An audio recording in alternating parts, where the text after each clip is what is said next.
entonces, bueno, ¿por qué toman esta decisión ahora? ¿Cómo ha mejorado la economía para que tomen esta decisión y en qué nos beneficia? Mira, vamos a comenzar por los beneficios. Ese era un planteamiento, y además muchas gracias por el contacto. Ese era un planteamiento que venía haciendo de hace muchísimo tiempo la institucionalidad empresarial. Cuando hablo de ella, estoy hablando de los organismos cúpulas en distintas tesituras, pero al fin y al cabo con un punto coincidente.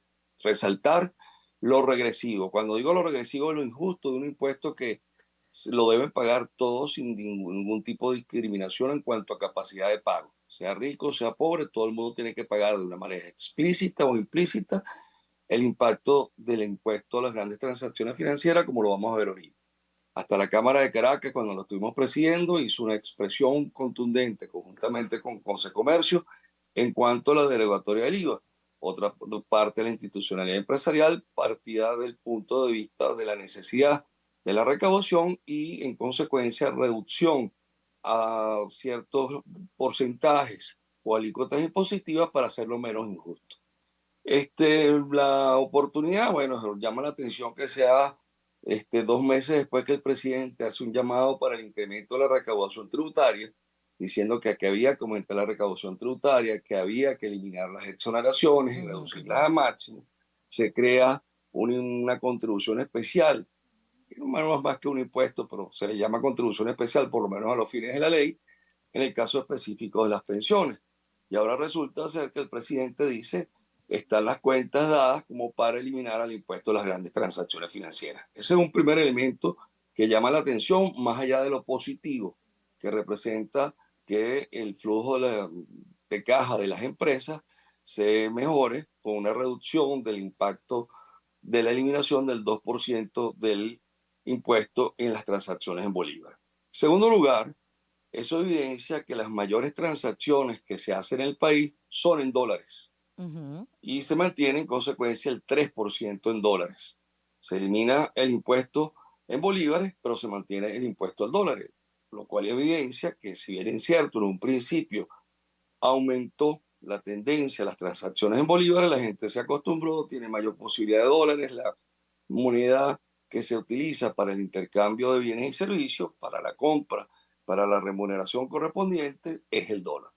Un tercer punto que hay que aclarar es que todavía no se sabe qué va a hacer el presidente, porque el presidente no puede derogar.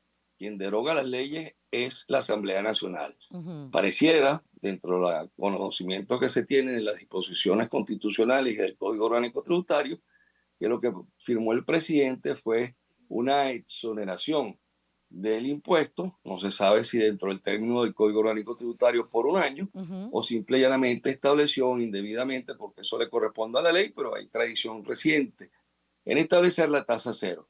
¿Qué significa la tasa cero? Que el impuesto sigue existiendo, pero se va a cobrar 0%, es decir, como si se hubiese eliminado, pero técnicamente es un medio de dispensa indirecto. Entonces pienso que, por lo que el anuncio presidencial, es un decreto que va a llevar o a la tasa cero o a la exoneración, en orden de prioridades en el que te estoy dando. Primero la tasa cero y luego la exoneración. Lo otro que llama la atención es que se hable de una reforma tributaria que lanzó el gobierno a principios de año, Ujú. se hizo eco todos los sectores empresariales, académicos y profesionales, se habló de la reforma tributaria, del sentido de la reforma tributaria, como un complemento a la coordinación y armonización del sistema tributario con la ley esta que trató y Ujú. no logró mantener un orden en la tributación estatal y municipal para evitar la voracidad fiscal. Ujú. Esto que ha llevado a una exacerbación producto de no transferir en forma oportuna debida en cuanto a que la cuantía se refiere a los estados y municipios, lo que corresponde por vía de situado constitucional y lo que deriva en su oportunidad, porque ya no lo tenemos desafortunadamente, las ganancias extraordinarias exorbitantes que venían por concepto de explotación petrolera, de comercialización de crudo. Y adicionalmente, porque se establecía un presupuesto sobre bases insinceras, estableciendo el costo de la cesta petrolera por debajo, regateándole de esta manera a los estados y municipios la transferencia de dinero. De manera, Ariela, que es muy positivo dentro de lo que cabe, quitarle presión al flujo de caja de las empresas. Eso Ujú. debería en ciertas condiciones Darle oxígeno, complementarias, ajá.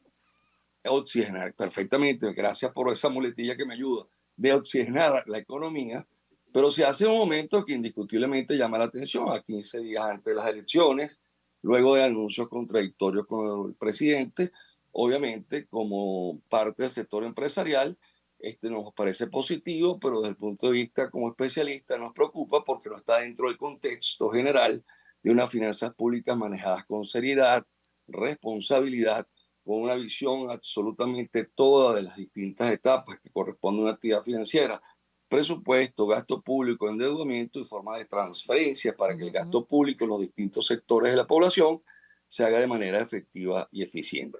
Este es un impuesto que recordarán muchos que se estableció en Venezuela hace efectivamente 30 años. El 8 de marzo de 1994, el presidente Caldera presenta una Tenía ley otro nombre, habilitante. ¿no? ¿Ah? Tenía otro nombre, no era el IGTF, tenía otro nombre. Impuesto al débito bancario. A Exactamente. nosotros nos correspondió manejar el primer impuesto al débito bancario en la oportunidad que se presentó a consideración del Gabinete Económico y luego Consejo de Ministros, cuando el presidente Velázquez nos opusimos, porque si se aprobaba el impuesto al débito bancario, que era una copia del de impuesto argentino, se iba a transferir en el tiempo, se iba ¿cómo se llama?, dilatar Ujú, la ujú. aprobación del IVA, y eso era grave. Sin embargo, la crisis financiera de aquella oportunidad, la forma atropellada de aprobación del IVA, llevó a la necesidad que el 9 de mayo se estableciera el impuesto al débito bancario hasta el 31 de mayo del 94. Decíamos en un tuit reciente que el impuesto al débito bancario es el abuelo del impuesto a las grandes transacciones financieras. Como un impuesto de El guerra, impuesto al... pues, en Sí, tiempos fíjate tú de qué interesante economía lo de que... guerra. Ajá. Fíjate qué interesante lo que está diciendo, porque efectivamente tenía la naturaleza de ingreso extraordinario. En la primera oportunidad que se aprobó decía del 9 de mayo al 31 de diciembre de 1994. Después en la agenda de Venezuela lo propuso, lo llevó un poquito más extenso en su aplicación el desaparecido y recordado ministro de Cordiplán, Teodoro Pekov, y era el impuesto a las transacciones financieras. Ese impuesto era ciertamente comedido, necesario, también de guerra, y así incluso lo aprobó el presidente Chávez en varias oportunidades, hasta que en forma reciente, a partir del 2015, si mi memoria no me es infiel, se establece el impuesto ya de manera permanente, y esa permanencia contribuyó, entre otras razones, de políticas erráticas o la omisión de políticas adecuadas en materia monetaria y financiera, llevó a que este impuesto formara parte y una de las causantes del impuesto, perdón, del impuesto indirecto, peor que cualquier otro impuesto, que es el impuesto a la inflación. En consecuencia de eso genera también elementos de preocupación, como es el hecho de que las empresas privilegien tener efectivo, medios de pago distintos a los formales, genera en otras empresas una mayor evasión si te tomas en cuenta la tributación excesiva a nivel parafiscal, nacional, estatal y municipal. Sí. Si tomas en cuenta ciertos costos de cumplimiento, que son la cantidad de declaraciones que hay que hacer, la cantidad de anticipos, la cantidad de retenciones y todo lo que implica cumplir a cabalidad como buen Sí, desde ciudadano, el como punto de buen vista contribuyente administrativo empresa. es fastidioso, por decirlo coloquialmente, es complejo. Bueno, es como una piña, como dirían los andinos, una muy amiga tuya que es el Táchira, una piña capachera. Las piñas capacheras son chiquitas y bastante puntiagudas. Una piña Bueno, bajo el esa brazo. Ajá. una piña del brazo capachera. Efectivamente, y Venezuela está entre los países con mayor dificultad de expansión de la economía, justamente por esos costos de cumplimiento. Adicionalmente, entonces, también la institución monetaria, en este caso el Banco Central de Venezuela, pierde interés, pierde control en todo lo que es la definición, control de los agregados monetarios. Existe, en consecuencia, un efecto importante de piramidación, porque a medida que tú vayas cobrando y pagando el impuesto, pagando y cobrando el impuesto, se va transfiriendo cada 2%, 2%, 2%, o 3%, 3%, 3%, hasta que llega al consumidor final. Y Ujú. cuando llega al consumidor final, la tasa efectiva de impuesto puede ser tantas veces el 2 o el 3% por el eslabón de la cadena de que se trate. Entonces, es un impuesto bien complicado. El impuesto que debería ser mucho más amplio, el impuesto que debería ser mucho más adecuado, es el impuesto al valor agregado, El el IVA. IVA, exactamente. Con, con menos exenciones, ya la gente está acostumbrada desde el año 1993 con las distintas versiones que ha habido del IVA, Ujú. hasta acostumbrada a la dinámica del impuesto.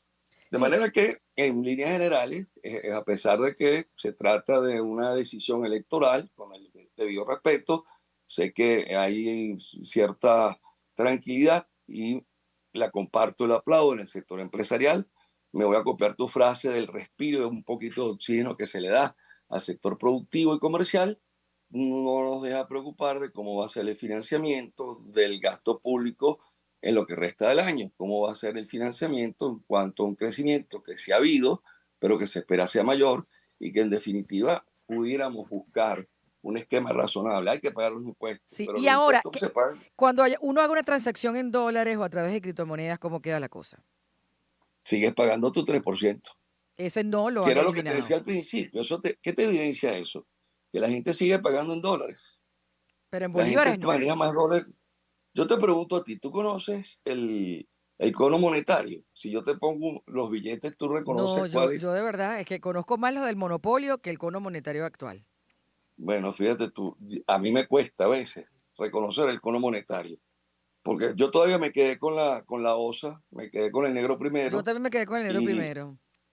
ya después después del negro primero han pasado de todo, ¿no? Entonces, Sí. eso te demuestra que la tendencia, Seguimos primero dolarizados, sí.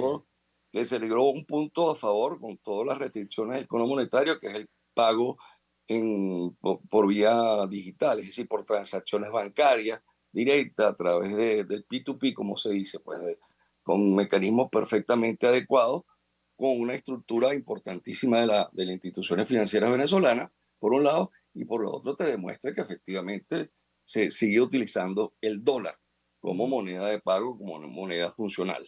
Tal cual. Bueno, más claro imposible. Muchísimas gracias por el contacto. Feliz viernes. Era Leonardo Palacios, abogado tributarista y profesor universitario, para hablarnos sobre este decreto que ha firmado el presidente Nicolás Maduro para eliminar la alícuota del impuesto a las grandes transacciones financieras IGTF en bolívares. Vamos a la pausa y ya volvemos.